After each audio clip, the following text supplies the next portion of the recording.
ओ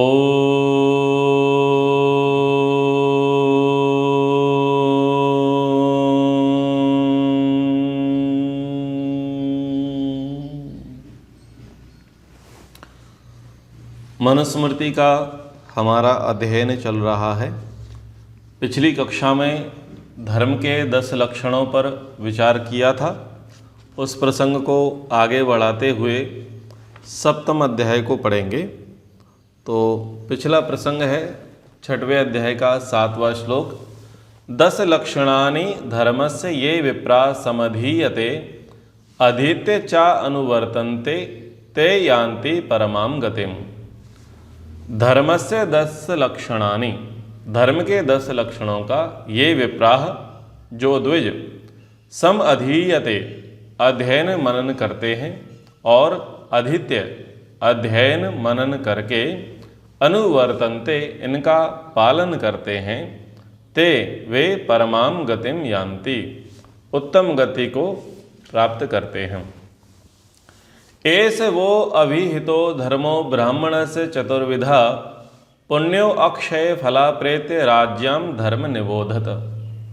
एष यह यहाँ तक पुण्य, इस जन्म में पुण्य रूप और प्रेत्य अक्षय फल मरने के बाद चिरस्थायी मोक्ष सुख को देने वाला ब्राह्मणस्य चतुर्विधा धर्म, ब्राह्मण क्षत्रिय वैश्य द्विजों का ब्रह्मचर्य गृहस्थ वानप्रस्थ संन्यास संबंधी 4 प्रकार का धर्म और ब्राह्मण का वर्ण धर्म भी वह अभिहिता तुमको कहा। अब राज्याम धर्मम निबोधत, राजाओं और क्षत्रिय वर्ण वालों का धर्म आगे सुनिए।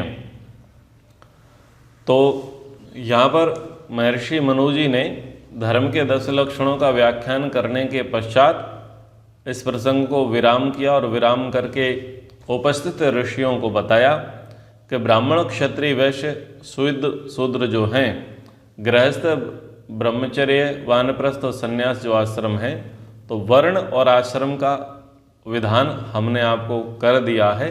अब विशेष रूप से राजाओं के संबंध में वर्णन करेंगे, यानी राजधर्म को कहेंगे। 7वां अध्याय, 8वां अध्याय और 9वां अध्याय राजधर्म को समर्पित है। 3 बड़े अध्याय, तीसरा, चौथा, 5वां गृहस्थ के लिए समर्पित था और ये 7वां, 8वां, 9वां ये राजधर्म के लिए समर्पित है। 7वें अध्याय में राजा कैसा हो, राजा किस प्रकार का हो और अन्य जो सभासद कैसे हों, राजाओं के मंत्री कैसे हों, सेनाध्यक्ष कैसे हों, आदि आदि का वर्णन इस 7वें अध्याय में है। जिस प्रकार से सविस्तार पूर्वक प्रत्येक श्लोक को अभी तक हमने पढ़ा, उस प्रकार से पाठ आगे उस प्रकार से नहीं करेंगे, क्योंकि राजनीति का विषय है और वो हमसे ज़्यादा संबंधित नहीं है। फिर भी जिन जिन विषयों को हम महत्वपूर्ण समझेंगे, जो प्रसंग हमारे लिए अधिक उपयोगी होंगे, उन पर सविस्तार चर्चा कर लेंगे।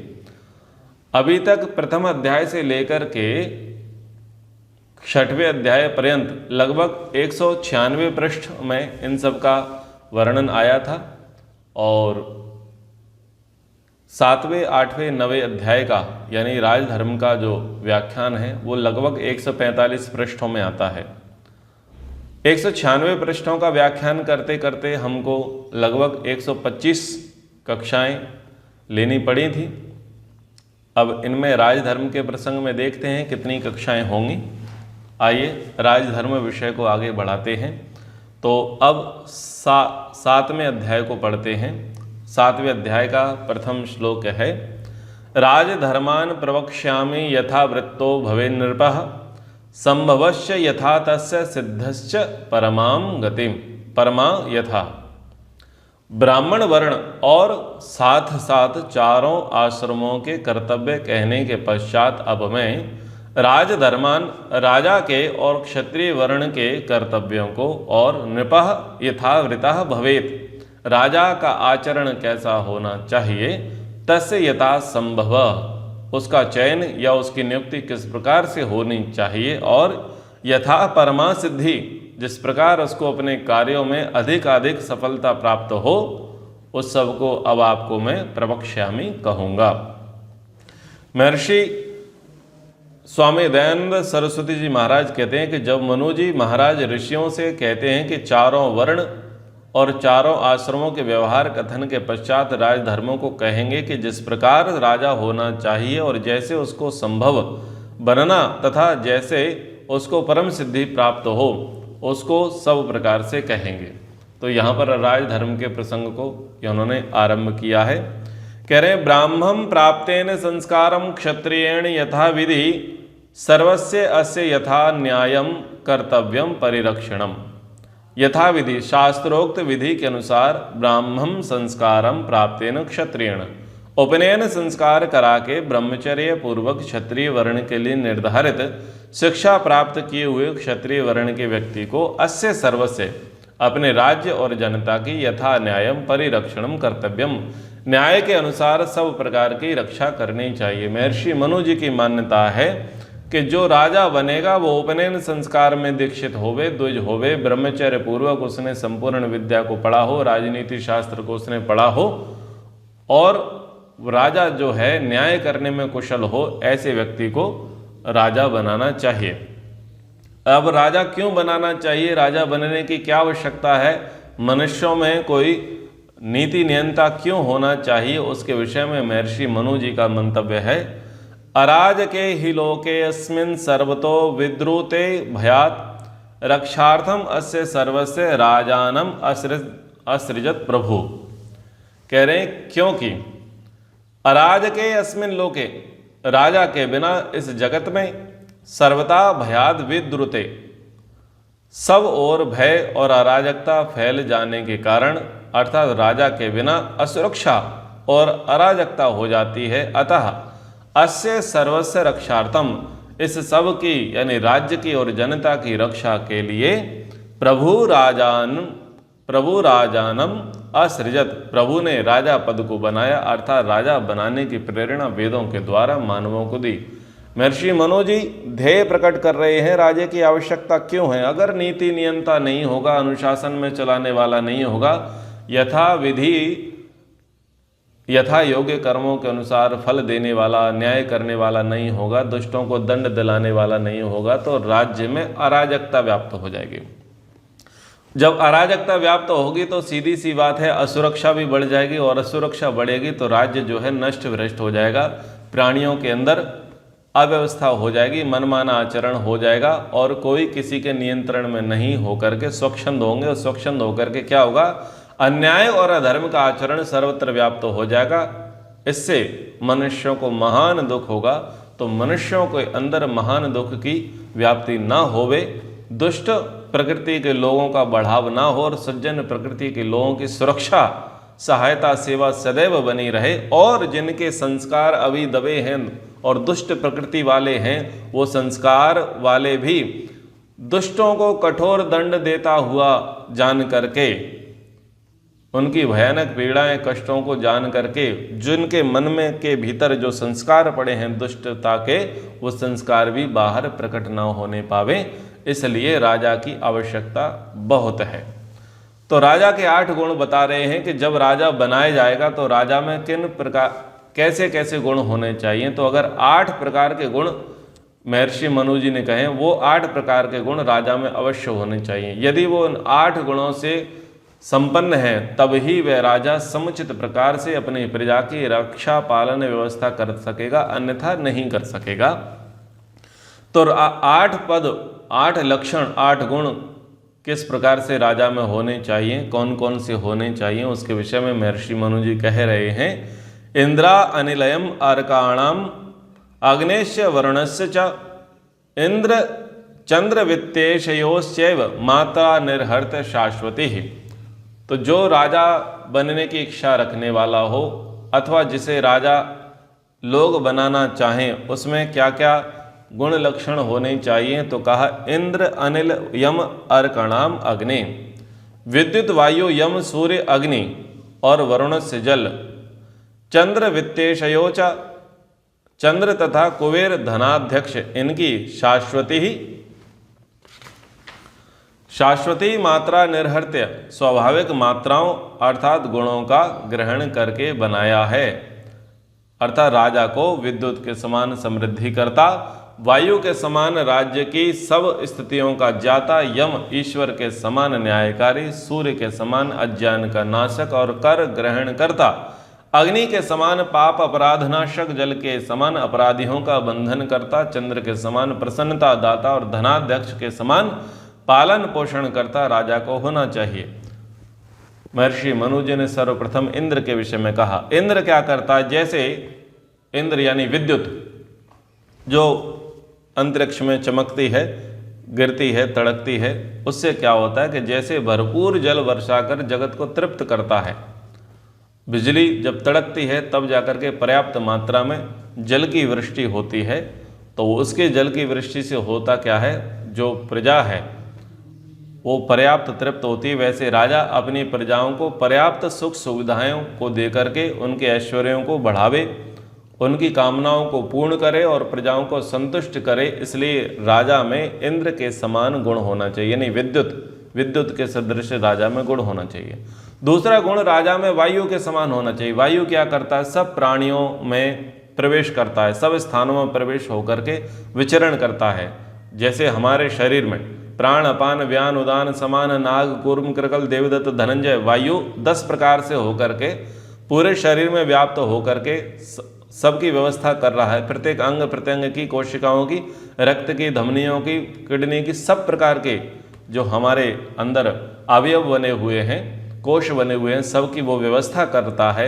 वैसे ही इस ब्रह्मांड में भी बाहर भी क्या कर रहा है? वायु सब प्रकार से विचरण कर रहा है, सबकी रक्षा कर रहा है, सबकी व्यवस्था कर रहा है। उसी प्रकार राजा को अपने गुप्तचरों द्वारा सर्वत्र प्रविष्ट होकर के, सभी जगह प्रविष्ट होकर के, वो गुप्तचर राजा के राज्य की सीमा के भीतर भी हो, राज्य की सीमा के बाहर भी हो, वो गुप्तचर राजा के विषय में लोग क्या विचार करते हैं वो भी बताने वाले हों, और बाहर राज्य के विषय में लोग कैसा विचार करते हैं वैसी भी जानकारी बताने वाले हों।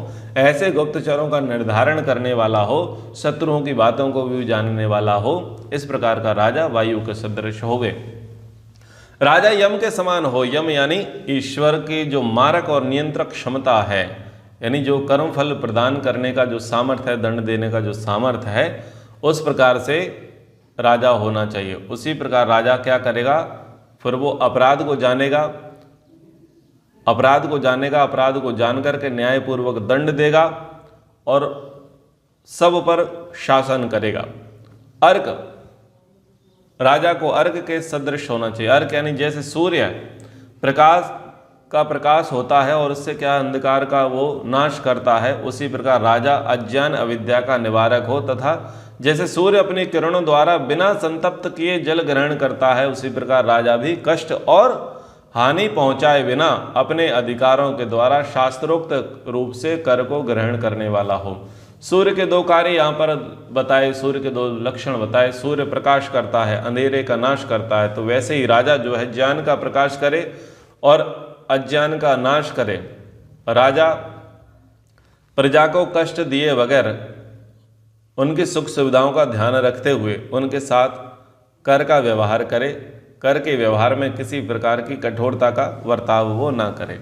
राजा को अग्नि के जैसा होना चाहिए। अग्नि का गुण कैसा है? जैसे अग्नि अशुद्धि का नाश करके शुद्ध करने वाली होती है, तेज युक्त होती है, उसी प्रकार अपराध हानि एवं दुष्टता करने वाले तथा प्रजा को पीड़ित करने वालों को प्रभावशाली ढंग से संतापित करने वाला, भयभीत करने वाला, दंड दे करके सुधारने वाला क्या होता है? राजा होना चाहिए। अग्नि के सदृश राजा में गुण होना चाहिए। राजा वरुण के समान हो, पानी के जैसा हो, जल के जैसा हो। जल कैसे करता है? जैसे जल अपने तरंग और भवर रूपी पाश में प्राणियों को फंसा लेता है, उसी प्रकार राजा अपराधियों और शत्रुओं को बंधन या कारागार में डाले। इस प्रकार से राजा का व्यवहार हो। राजा चंद्रमा के समान हो। चंद्र कैसा होता है? चंद्र जो है प्रसन्नता देने वाला होता है। महर्षि मनु जी ने कहा कि राजा पिता के समान होता है और प्रजा पुत्रवत होती है। राजा को प्रजाओं से पितृवत व्यवहार करना चाहिए। जैसे चंद्रमा अपनी शीतलता सबको प्रदान करता है, पूर्णिमा का चांद देख करके जैसे सबके हृदयों में आह्लाद प्रसन्नता उत्पन्न होती है, उसी प्रकार से जो प्रजा है प्रजा जब भी राजा को देखे, राजा का नाम सुने, राजा का दर्शन करे तो उसके मन में प्रसन्नता आ जावे, प्रजाओं के मन में प्रसन्नता आ जावे और राजा की उपस्थिति मात्र से सब प्रजा प्रसन्न रहे, यानी राजा का व्यवहार इतना उत्तम होवे। राजा को कहा कि राजा वित्तेश हो, वित्तेश यानी ऐश्वर्यवान हो। अगर राजा ऐश्वर्यवान होगा तो अपनी प्रजा को ऐश्वर्यवान बनाएगा। जैसे धरती या धन स्वामी परमेश्वर समान भाव से सब प्राणियों का पालन पोषण करते हैं, उसी प्रकार से राजा भी क्या करे, पक्षपात रहित होकर के सब प्राणियों के लिए यानी सब प्रजाओं के लिए व्यवस्था करे, उनका पालन पोषण करे समान भाव से। तो ये 8 प्रकार जो है राजा के बताए, यानी राजा में ये 8 गुण होने चाहिए, 8 लक्षण होने चाहिए। महर्षि मनु जी ने ये जो 8 गुण 8 लक्षण राजा के लिए कहे, वो उन्होंने वेद के अनुसार ही कहे। वस्तुतः संपूर्ण मनुस्मृति वेद सम्मत ही है, परंतु जहाँ जहाँ पर प्रमाण संभव हुए वैसे वैसे प्रमाण शास्त्रों में के द्वारा बता दिए गए थे। जैसे कि ऋग्वेद के 10वें मंडल के 167वें सूक्त के 3रे मंत्र में आया, ओम सोमस्य राज्यो वरुणस्य धर्मणि ब्रह्मणस्पते अनुमत्या उ शर्मणि तवा हम अद्य भवन नुपस्तुतौ धातर विधातः कलशम अवक्षयन्। तो इस मंत्र के अंतर्गत ये जो 8 प्रकार के गुण हैं राजा के, वो यहाँ पर बताए और इसी मंत्र के आधार पर महर्षि मनु जी ने इस श्लोक की रचना करके राजा के गुणों को कहा। अब राजा के जो गुण हैं अगर वो दिव्य हैं, प्रभावशाली हैं, तो फिर सब जो लोग हैं उसको राजा बना देते हैं, राजा पद से विभूषित कर देते हैं कि इसमें राजा बनने की योग्यता है, इसमें ये राजा बनने के लक्षण है, इसमें राजा बनने का सामर्थ्य है, तो इसे राजा बना दिया जाए। यस्मात् देशां सुरेंद्राणाम मात्राभ्यो निर्मितो नृपः तस्मात् अभिवत्येष सर्वभूतानि तेजसा। क्योंकि ऐसाम सुरेंद्राणाम, इन पूर्वोक्त शक्तिशाली इंद्र आदि देवताओं दिव्य पदार्थों के मात्राभ्य सारभूत गुणों के अंश से निर्भः निर्मित राजा पद को बनाया है। तस्मात्, इसलिए ऐसा यह राजा तेजसा, अपने तेज शक्ति के प्रभाव से सर्वाणि भूतानि अभिभवति, सब प्राणियों को वशीभूत एवं नियंत्रित रखता है। तपत्या आदित्य वच्चेत चैष चक्षुंसि च मनांसि च न चैनम भुवि शक्नोति कश्चिद अपि अवीक्षितुम्। ऐसा यह राजा आदित्यवत चक्षुंसि च मनांसि तपति, जैसे सूर्य लोगों की आंखों और मनों को अपने तेज से संतप्त करता है, उसी प्रकार अपने प्रभाव से प्रभावित रखता है।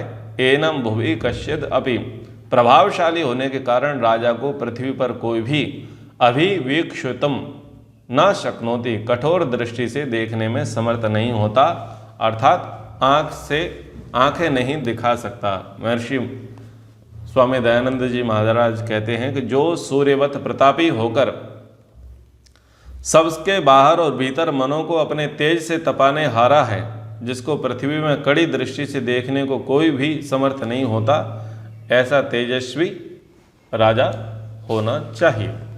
आगे, सो अग्निर्भवति वायुश्च सो अर्का सोमः सा धर्मराट सा कुबेरः सा वरुणः सा महेंद्रा प्रभावतः।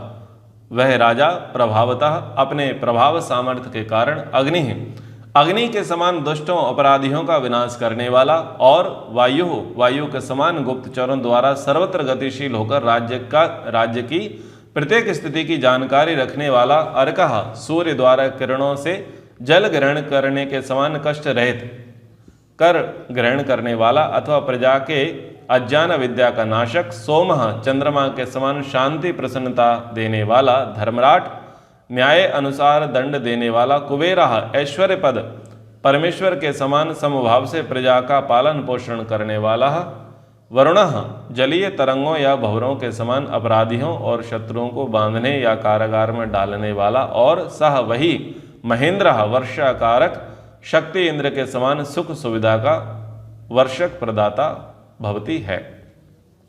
तो यहाँ पर राजा के जो 8 गुण हैं उनको यहाँ पर पुनः कह करके कहा कि जो इन इन गुणों वाला होगा वही इस प्रकार से प्रजा का रक्षा पालन पोषण करने में समर्थ होगा, इसके अतिरिक्त नहीं हो पाएगा। तस्मात् धर्मम यमिष्टेषु स व्यवस्येन नराधिपः अनिष्टम च अपि अनिष्टेषु तम धर्मम न विचालयेत्। इसलिए सह नराधिपः वह राजा यम धर्मम जिस धर्म अर्थात कानून का इष्टेषु व्यवसेत पालनीय विषयों में आवश्यकता अनुसार निर्धारण करे और अनिष्टेषु अपि अनिष्टम अपालनीय विषयों में जिसका निषेध करे तम धर्मम न विचालित उस धर्म अर्थात कानून व्यवस्था का उल्लंघन न करे। जब आपने देखा कि राजा सब गुणों से संपन्न है और सब प्रकार से समर्थ है प्रजा का पालन करने में, ऐसे में जब राजा अपनी दृष्टि से शास्त्रों के अनुसार पूर्वजों के सिखाए न्याय राजनीति शास्त्र के अनुसार जब वो प्रजा की रक्षा के लिए भलाई के लिए कुछ नियम कानून विधान पारित करे तो जनता को उसका श्रद्धापूर्वक अनुसरण करना चाहिए, उसके विरुद्ध आचरण नहीं करना चाहिए, यह मान करके कि निश्चय ही यह राजा हमारे लिए इस नियम कानून विधान से कल्याणकारी मार्ग को ही प्रशस्त करेगा, कोई व्यक्तिगत सुख हित लाभ को ध्यान में नहीं रखेगा। तो इस प्रकार से वो ध्यान रखें। आगे तस्यार्थे सर्वभूतानां गोप्तारं धर्मात्मजं ब्रह्म तेजोमयं दंडम असृजत पूर्वम ईश्वरः। तस्य अर्थे उस राजा के प्रयोग के लिए पूर्वम सृष्टि के आरंभ से ही ईश्वर ने सर्वभूतानां गोप्तारम सब प्राणियों की सुरक्षा करने वाले ब्रह्म तेजोमय अर्थात शिक्षाप्रद और अपराध नाशक गुण वाले धर्मात्मजम धर्म स्वरूप न्याय दंड के प्रतीक दंडम असृजत दंड को रचा अर्थात दंड देने की व्यवस्था का विधान किया है, उसे यह अधिकार वेदों में दिया है। तो राजा दंड देने का अधिकारी है क्योंकि राजा ईश्वर का स्वरूप है। सृष्टि को चलाने के लिए यानी मनुष्यों की सृष्टि को व्यवस्थित रूप से चलाने के लिए एक योग्य व्यक्ति की आवश्यकता होती है। आपने देखा कि उस राजा में 8 प्रकार के गुण हैं, लक्षण हैं, योग्य है, समर्थ है, तो फिर वो दंड भी देगा और दंड का प्रतिकार किसी ने नहीं करना है, दंड को सहर्ष स्वीकार करना है, दंड देने का सामर्थ्य उसका बना रहे। जब राजा दंड देवे तो दंड के विरुद्ध कोई आवाज़ न उठावे। तो इस प्रकार की बातें यहाँ पर कहीं। अब कक्षा को यहाँ पर हम समय के अनुसार विराम करते हैं। अभी कुछ समय की व्यस्तता है इसलिए शीघ्रता के साथ पाठ किया था। आइए एक बार ओम का उच्चारण करते हैं। ओम